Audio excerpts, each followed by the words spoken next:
Çok mutluyuz, çok onurluyuz. Teknofest'in Anadolu'ya açılma kararı çok mühimdi ama Gaziantep'e gelmede ilk daha da önemliydi. Çünkü burası sanayi şehri, aynı zamanda 1 milyon genci olan bir şehir. Bu şehirde baktığınız zaman bu festival bizim teknoloji açığımızı gideren, gençlerimizi buraya odaklayan büyük bir fırsat verdi. Çocuk akademilerinden deney yap laboratuvarlarına, şu an İstanbul'un 3 katı yarışmayla büyük bir heyecan var şehirde ve inşallah bu tam bağımsız Türkiye hedefine giderken burası büyük bir odak noktası olacak, öncülük yapacak ve inşallah buradan çıkan çıktılar bizim yolumuzu, bilim yolumuzu aydınlatacak, dünyanın en büyük 10. ekonomisi olma hedefini hızla ilerleyecek. 2 milyondan daha fazla kişinin kalbi burada atıyor.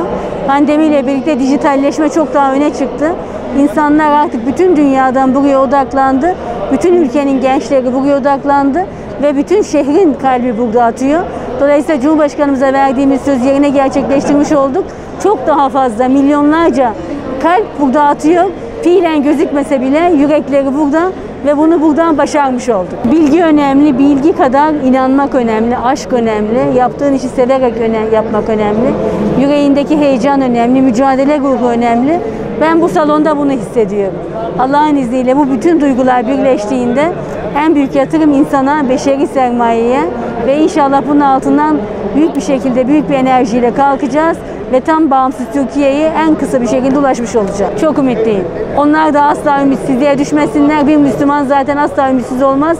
Hemen yeniden yeni hedefe kilitlenir ve Allah'ın izniyle bunu biz gençlerimizle birlikte başaracağız. Teknofest tüm heyecanla devam ediyor. Gaziantep olarak Anadolu'da ilk defa yapılan bir Teknofest'te ev sahipliği yapmaktan çok mutluyuz.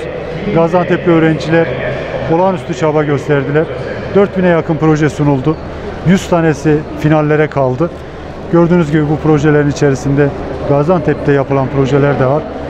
Türkiye'nin birçok yerinde projeler sunuldu. Gençlerimizin gözlerinde heyecanı görüyoruz. Gençlerimizin gözünde o azmi görüyoruz. Ben emeği geçen herkese teşekkür ediyorum. İnanıyorum ki bu festivalden sonra hiçbir şey eskisi gibi olmayacak.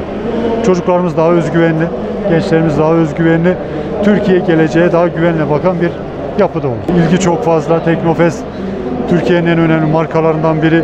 Herkes çocuğunun burada olmasını istiyor. Herkes kendisi görmek istiyor. Nasip bu kadarmış. Elektronik ortamda, dijital ortamda olabildiğince göstermeye çalışıyoruz. Bütün Gaziantep'liler olarak mutluyuz. Buraya gelen, emek harcayan bütün misafirlerimize teşekkür ediyoruz. İyi ki geldiler, iyi ki katıldılar. İnşallah onlar da Gaziantep'i severek, ortamı severek geri dönmüş olurlar.